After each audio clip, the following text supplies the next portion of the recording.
Երբևէ զգացել եք, որ շատ թույլ եք շարունակելու համար, ասես կյանքի փորձությունները չափազանց մեծ են,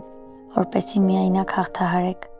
Այսօր մենք կխոսենք ուժի և տոկունության իրական գաղտնիքի մասին,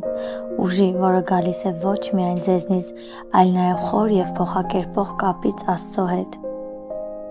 Այս տեսանյութում մենք կուսումնասիրենք Աստծո խոստումը, այն ոչ միայն ներշնչանքի, այլև փոփոխության մասին է։ Ես ուզում եմ, որ դուք իմանաք, որ ձեզ հարկավոր չէ միայնակ պայքարել փոթորիկների դեմ։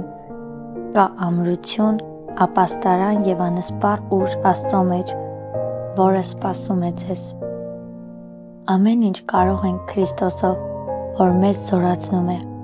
Այս խոսքերը Պողոսն ասում է ոչ թե որպես մոտիվացիոն կարգախոս, այլ որպես խոր կյանքի դաս։ Նա գրում էր բանտից, դժվար իրավիճակում, բայց խոսում էր բավարարվածության գաղտնիքի մասին,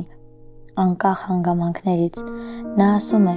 որ իրական խաղաղությունն ու բավարարվածությունը կախված չեն արտաքին իրավիճակներից,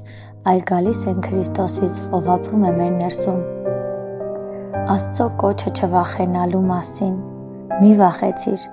որովհետև ես քեզ հետ եմ։ Աստված մեզ կրկին ու կրկին հիշեցնում է, որ չվախենանք, որովհետև նա մեզ հետ է։